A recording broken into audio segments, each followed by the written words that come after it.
Channel can be good or bad. Yeah, no. Oh, is this early? Yeah. Okay, yeah. So, Brief summary. A person who goes to hellfire, he needs three conditions. There's three conditions to go to hellfire. First, you hear about the message of Islam clearly, Number two, you know it is the truth. You know the message of Islam is the truth after you heard it. Then you reject it. And then you die upon your rejection. Till the end of your life, you continue rejecting it, even though you saw it, you read it, and you heard the evidences for it. Anyone who does that will be punished in hellfire. Anyone who doesn't do that, he has a chance to go to paradise as a believer, right? So, the question is this: why would you choose hellfire over heaven? I don't want to. So then you should believe in the Creator and follow His commands. Do the good that the Creator says is good. Do you agree? Yeah, I hope there's something if we don't do what God tells us to do, and someone else, let's say we don't follow God's command, and He follows it, is it fair for God to deal with us both in the same manner? No. So God has to be just.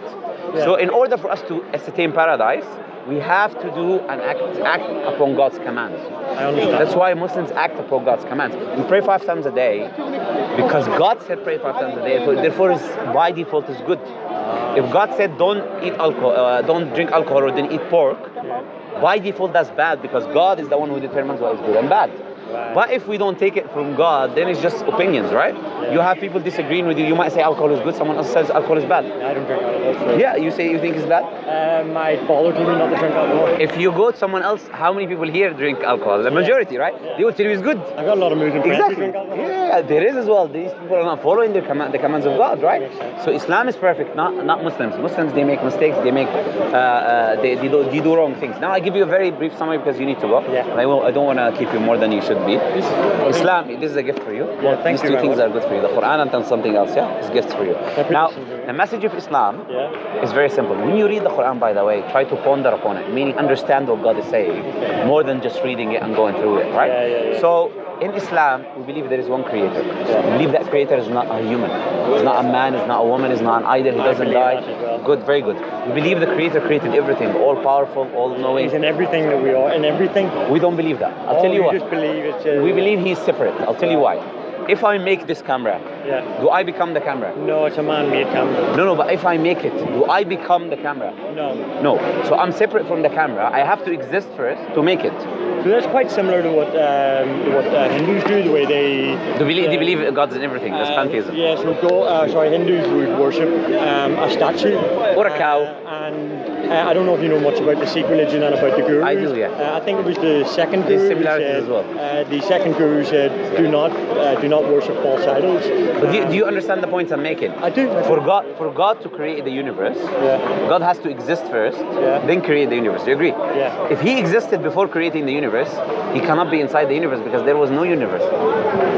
So we, as my mind. Islam is irrational. It goes with your so as Muslims, we take things rationally as well, right? Yeah. We say it's impossible for God to be in the universe because He created the universe, right? We say that Allah is not a man or a woman. He's not restricted by gender like we are. And Allah is uniquely one. The word Allah, why is it unique? Because you cannot make it feminine like God, goddess. You cannot make it singular and plural like God, gods. Allah is just uniquely one. You cannot make it... it's just one creator. Exactly. So it symbolizes everything that you believe in as a believer when you believe in the Creator. That's why we use that word Allah, right? It just means God. And we believe in prophets, that God sent prophets throughout time. So Jesus, Moses, Noah, Abraham, all of them. We believe they're prophets sent by God with one message: worship Allah, worship God alone. We believe Jesus never preached that He's God. We believe that He never preached a Trinity, God the Father, God the Son. He preached to be good people and try and we're all trying in this life. We are being tested. We are all trying to ascertain paradise. How do we ascertain paradise? Coming back to the first point we made, by doing the good that God commanded to be good. Right? So I can't decide what's good or bad. You're still alive, man.